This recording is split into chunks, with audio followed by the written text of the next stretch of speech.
Hello, everybody. Welcome to this month's episode of HazChat from HazMat 101 Consultants. I'm your host, Bob Koshick-Nano, with my co-host, Mr. Derek Shaman. How are you, Derek? I'm doing great, doing great. Joining you from my home lab where I do science. I like that. Between the stuff I have behind me and you have right there, it could almost be a lab of some sort somewhere that maybe we've ran into before. Mm-hmm. Maybe not. This month's episode is kind of a unique topic because I think this is hitting more of the ops people, but it should hit some of the hazmat techs as well. Because if you are a hazmat technician, you have a hazmat team. In our opinion, and I think I can speak for Derek, is that you are duty bound to train your ops level people to recognize certain hazards. Often people say, "Oh, I don't want to be on the hazmat team because they mess with that green yellow stuff." And the problem with that is that first off, these first revenue units, some do, some don't have a 4 or 5 gas meter on it. They're not shown how to use it. But the hazmat team members aren't really expressing, hey, your routine call may not be so routine. So what Derek and I are going to do over the next 25, 30 minutes or so is go over some of these routine calls and just kind of explain that they could be hazmat, because almost anymore, and I hate to say it, but I think Derek, you'll agree, almost every call is a hazmat call now. Yeah, I mean, the reality is we live in a world that is filled with chemicals. It always has been. We just didn't know that those chemicals were there. Right. As we become more knowledgeable of these things, we start to realize, the entire world is chemistry. But more and more, the things that we deal with every day, we're bringing in more hazardous chemicals, whether it's cleaning products, all the DIYers that are doing their own paint stripping or bathtub refinishing, or people coming in with scooters, all sorts of things. We're bringing more stuff into our home that previously we saw more in commercial or light industrial settings. So yeah, everything we run on, there's a potential there. There are hazardous chemicals everywhere we're going, and we have to figure out, are they in some way a factor in the call we're running on? Right. Right. And like I said before, it's those that have more knowledge, more training need to, get the other ones trained up. So let's jump right into this. The first one, a headache. How many times have we been dispatched to a headache? And geez, especially 3 o'clock in the morning, right? Oh But yeah. yeah, but some things, some food for thought is you arrive on scene in the headache. What could be going through your mind? They just have a headache, obviously, duh. But what if there's multiple people that have headaches? That's what we call a clue. We need to start thinking about some other things. Somebody's blood pressure medication might be a change. Simple as that. There could also be maybe there's some kind of carbon monoxide incident going on. And maybe not even in that apartment. This actually happened to me where we had a couple sick people in an apartment, and it wasn't until we went next door and we realized that there was a problem from a minute gas leak from the adjacent apartment, and that's why these two individuals had a headache. Yeah, and especially carbon monoxide. I mean, I've had 2 calls where the way that we found out we had a carbon monoxide problem was because we got phone calls from emergency departments who had patients, and they're like, "Hey, we've got this person, and we're testing them, and they came in with flu-like symptoms, but blood work's saying carbon monoxide. Can you go check this location?" One was actually from the state of Texas. Their poison control contacted us, and we ended up shutting down a 5-story hotel for 48 hours because we were getting carbon monoxide readings on 4 of the 5 floors. Yeah, so that's just a simple headache call turned a carbon monoxide alarm. And a lot of departments, there's some recent training I did for a department where they have a single sensor CO sensor, right? CO single sensor on their life pack or EMS bag, whatever it was. And they've done that to kind of alert them if they're walking into a CO incident. But one of these people actually took that in to do air monitoring. And I want to caution everybody on that, because and they had no other PPE on, so what we always say, if you have something in your hand for, metering wise, you better have something on your face. And that, while I applaud the effort, probably not a good move in that part, but that's why we train, right? So it was a training evolution. We talked about it afterwards, and, they know not to do that next time. Well, and that's where, like you said, with training, we run a risk sometimes of blurring the lines between what is operations level and what is technician level. Right. A lot of departments that are running these single CO sensors, they're usually attached them to a piece of EMS equipment, like you were talking about. That is a passive monitoring system. That is designed for if you're on an EMS call and it just so happens to go off, that's kind of an indicator. Oh, I've got an environmental concern here.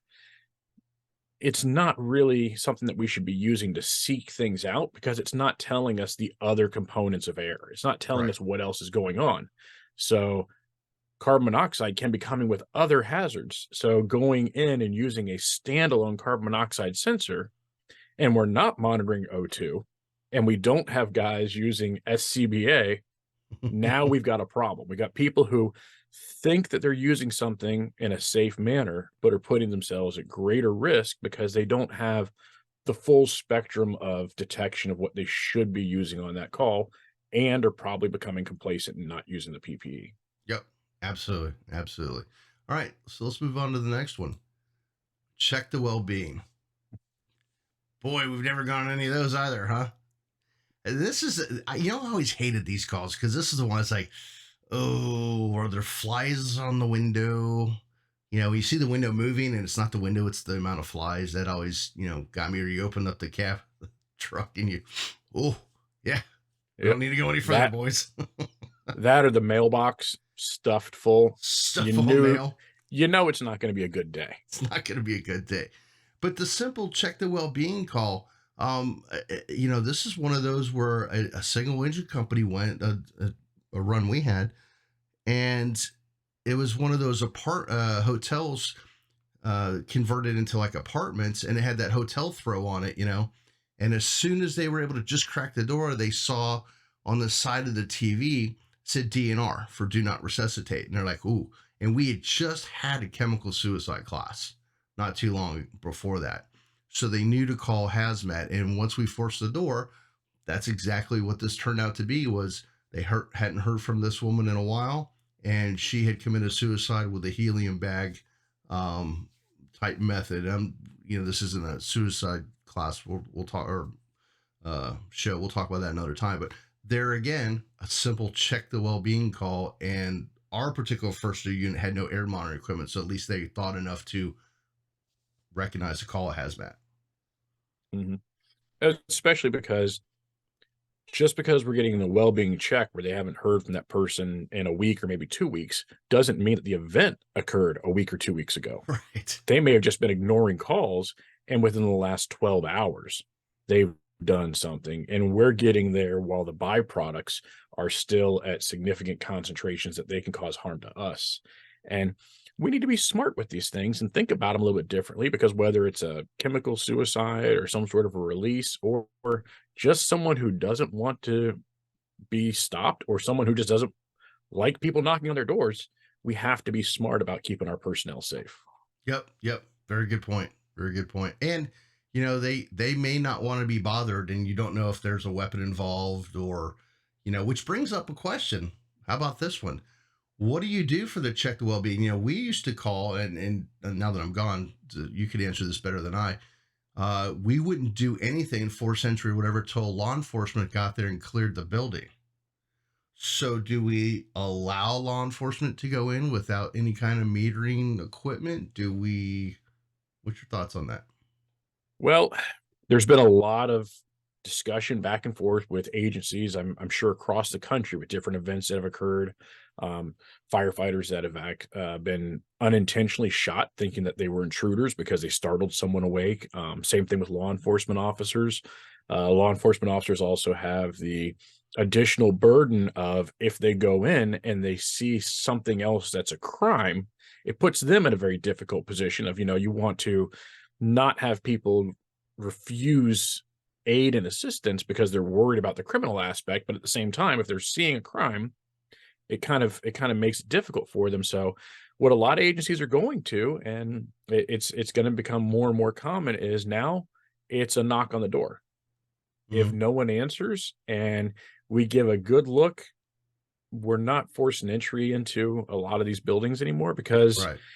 the risk is too great. And when we force entry into these residences, especially apartment buildings, things like that, and the person's just not home, well, now who repairs that door?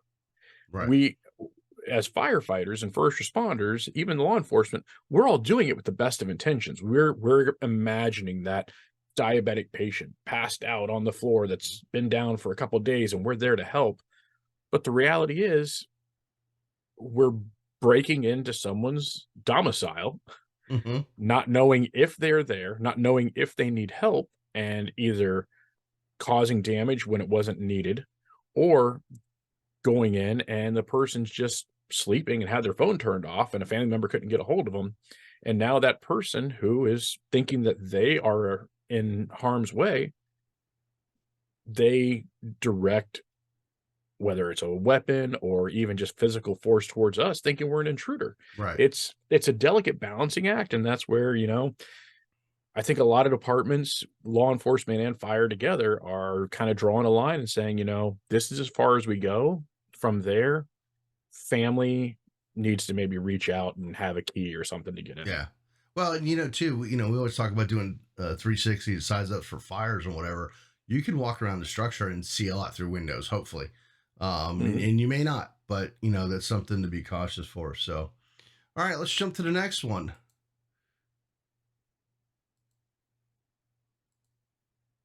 Difficulty breathing. So again, these first three, this is your typical bread and butter EMS calls. Difficulty breathing could be an asthma patient. Could be chemical suicide again from an adjacent apartment. Mhm. There's all kinds of things that could be going on. Maybe they came into contact with methylene chloride, which is a chemical asphyxiant. It's going to create that carbon monoxide, and it's going to block everything. And it's a chemical asphyxiant. I mean, we don't know. We don't know. Have So to we have to ask. I would say if you're going to somebody with difficulty breathing, obviously you want to try and get as much information as possible. But that's where I would get back. If it doesn't, if you have a computer terminal in your rig, try to see what the notes say. If they don't tell you it smells like a chemical odor or something like that, have dispatch call back and ask them why they're having difficulty breathing. Is it from a substance? Do they smell something? Try to get that investigative action going while you're en route. Then you can hopefully make a better assessment and not just walk into something yourself. Because it could be something as simple, they mix cleaning products. Hell, we've done it at the firehouse and had people overcome. We had to send firemen to the hospital. Yep. And I mean, for the longest time, there were a lot of us that, and myself, I'm guilty of it, of, well, if the person's talking or having a conversation, they're breathing fine. Right. Well, as diligent responders, whether we're hazmat technicians or EMS personnel, we have to appreciate the fact that you can have difficulty breathing and it may not be outwardly apparent without us doing some additional assessment. Check their oxygen saturation, check their end tidal. Are they actually having a full respiratory cycle that's blowing off the right amount of CO2? Um, if you have access to do SPCO, go ahead and do it. It doesn't cost anything. It's literally a probe you put on their finger. And now we've ruled out through 3 different technologies what kind of problems may be occurring there. Oh, but wait, then I got to do an EMS report. Yeah, So yeah, what? That's part of your yeah. job, you know? And do my air monitoring. Is there something in the air? Right. Because if it's any different inside the structure than it was when I was outside, the outside air and the inside air should be relatively the same.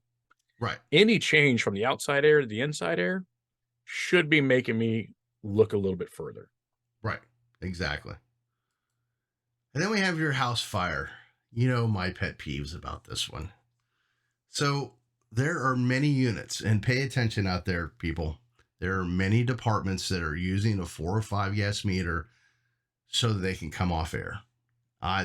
Derek knows this is our pet peeves, but especially me. We've both lost some good friends to cancer from the job, and this detector does not tell you if there's cancer in the air, which I actually had somebody tell me that's what they're looking for, and we had to educate them. Your meter is only looking at 4 or 5 things depending on the type of meter you have. There are 25 plus things that are being exposed post fire. We did independent testing and found hydrogen cyanide. What was it 15 feet from the structure? 10, 15 feet from the structure outside after a fire. So these are things that are still being emitted after a fire. I had a conversation with a firefighter the other day that said, yeah, well, when the fire marshal comes in, they want to know if it's all clear for CO. That's all they care about. And I said, well, did you explain to them all the other things? They said, well, we will now. So there are things that we can do. What's my famous saying about air packs and cascade systems, Derek? Never see a credit card swipe machine attached to a cascade or air fill station. Air's free, people. Wear your air pack.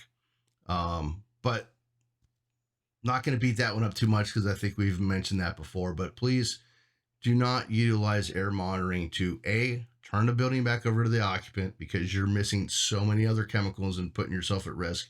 And 2, also point the fact that you're only looking at a couple things. So 1, could be hurting somebody else, and 2, you could still be hurting yourself. Yep. And let's dig a little farther into house fire, and let's switch those words around a little bit. Fire in a house. Any fire that occurs inside the house, because a lot of people think house fire, they're thinking we're pulling a line going in. Pot on the stove. You'd be surprised at how toxic a pot on the stove fire can be, especially depending on what the pot is made of. You got a good stainless steel or cast iron pan. Yeah. That's one thing. But when you start getting aluminums that have enamel coatings and all these other things on them, especially cheaper grade stuff that maybe isn't the purest forms of the metals because it was a cheap set that someone got at a big box store, those things are putting off toxic gases that you're not getting from your stainless steel or your cast iron. So a pot on the stove is a fire. It's a fire in a house. So don't just walk in without treat a it mask. the same. Yeah. And I think if I remember correctly, we had somebody that pensioned out because of that, or that was part of the reason. There were other things involved in that particular fire, but it was a pot on the stove. So yeah, that's something to consider. Just because, especially when you think not everybody's using the pot on the stove to cook food. Some people are using it for a project. Maybe they're trying to strip something off of a piece of material that they're going to be doing a DIY project. There's so many things, little projects that people are doing that may involve using a stove. So you don't know what's in that pot until you've confirmed whether it's food or not. So err on the side of caution. Yeah. Do some air monitoring, ventilate the structure, check people out. Ventilation is the key also. Yep. I'm glad you brought that up. And then the overdose. So we're not going to go into the whole fentanyl thing because we've beat that one up enough, I think, over the different shows that we've done, different places, but just a simple overdose. What are we dealing with? What are we coming across? Fentanyl, obviously we could be coming across something, but keep that in mind. And, I hear people say, well, I'm not going to wear this, and this like we're supposed to. And I said, well, you know what? That's called your general precautions. You're supposed to wear these things on every call. And when something happens to you, the very first thing they're going to ask you, what, Derek, is a district chief? What are you going to ask? What were they doing or not doing? Not wearing the proper PPE, were you? Okay, so who's at fault? Exactly. So, and let me warn you before you go any further. You have said the F word twice now.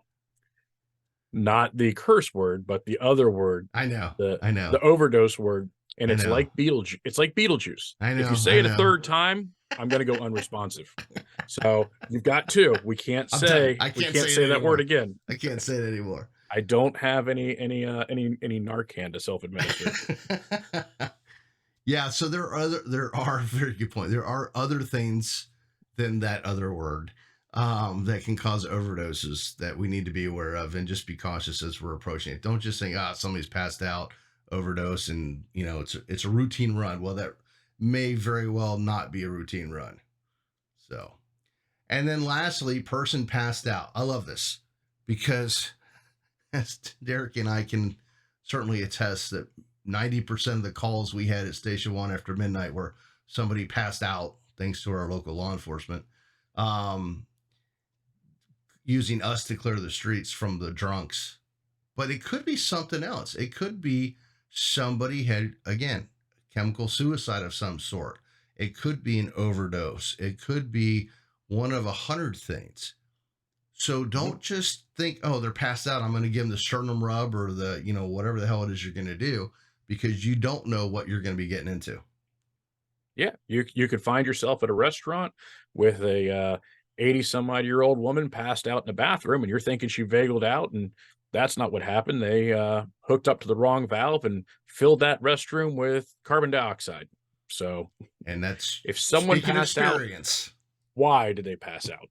Yeah, and that was actually a run that you were on, and that's what happened. Somebody, just a different valve, without going into too much details on it, they hooked up to a valve that wasn't used anymore to pump the CO2 in there, and they ended up filling up a wall and basically displaced all the oxygen in that area.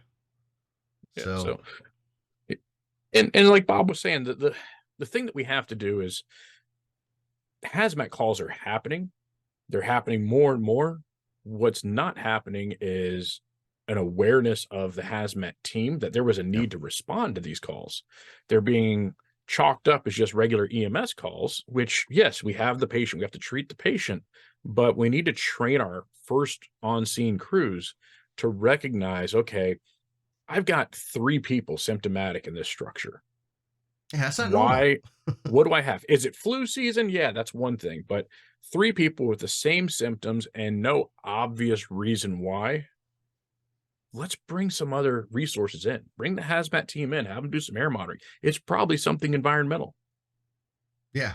Yeah. It's the bottom line, folks, is don't be complacent. That routine call you go on, may not be routine. And unfortunately, you're going to be the one that finds out if it is or not. So do your due diligence, size things up right. Don't be lazy, and stay safe. That's the best thing you can do.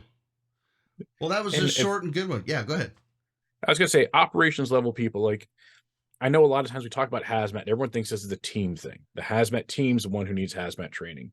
If there's any operations level people listening to this, and hopefully there are, hopefully technician level people are sharing any of the videos that we do or anyone else does, any training, share it with people, because operations level people are the ones who are going to build the foundation of your hazmat call.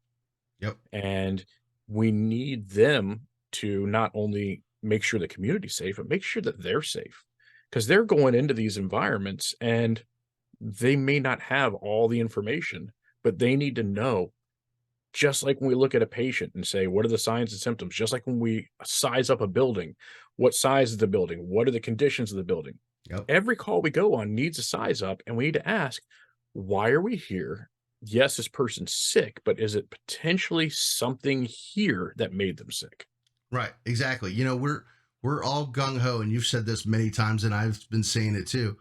We will run into a burning building we know nothing about, and the forces of nature are pushing down on us, but we won't handle a hazmat call for something we probably have a good idea what's going on with. The properties of it, we see different things, but we don't want to do that because it's got that H word, hazmat. And that's, to be very blunt, so ass backwards is not even funny. But hopefully, like Derek said, people that are listening here that are hazmat techs, please forward this to your people. This is free. The show's free. All our shows are free. Please forward it to your ops people to give them just something to think about. What are we here? 24 minutes for something for them to think about. So real quickly before we head out, we just want to mention a couple websites for you guys to check out. The Hazmat Guys Facebook and webpage. Hazmat Roundtable, Hazmat Guys Roundtable, the first Tuesday of every month, 8 p.m. Eastern. Hazmat Group 2, Hazmatter Group, and Common Sense Hazmat. All great sites for you to get back to, find out different information, ask questions, whatever, whatever it could be. A lot of people are out there to help. We've helped some and we've gotten help from some. So it's a great community, great bunch of people. Derek, you got anything else before we head out? No, no, I hope everyone has a wonderful August as we've moved into the next month and we're already almost through 2023. Yeah. Jeez. Yeah. Pretty quick. Pretty quick. As I mentioned before, thank you to my cohort, Derek Shaman. I'm Bob Koshik Nano. This is a monthly show, so stay tuned. Please make sure you subscribe and hit the little alarm bell so you can be alerted to the next episode. And we will see you next month. Stay safe, everybody.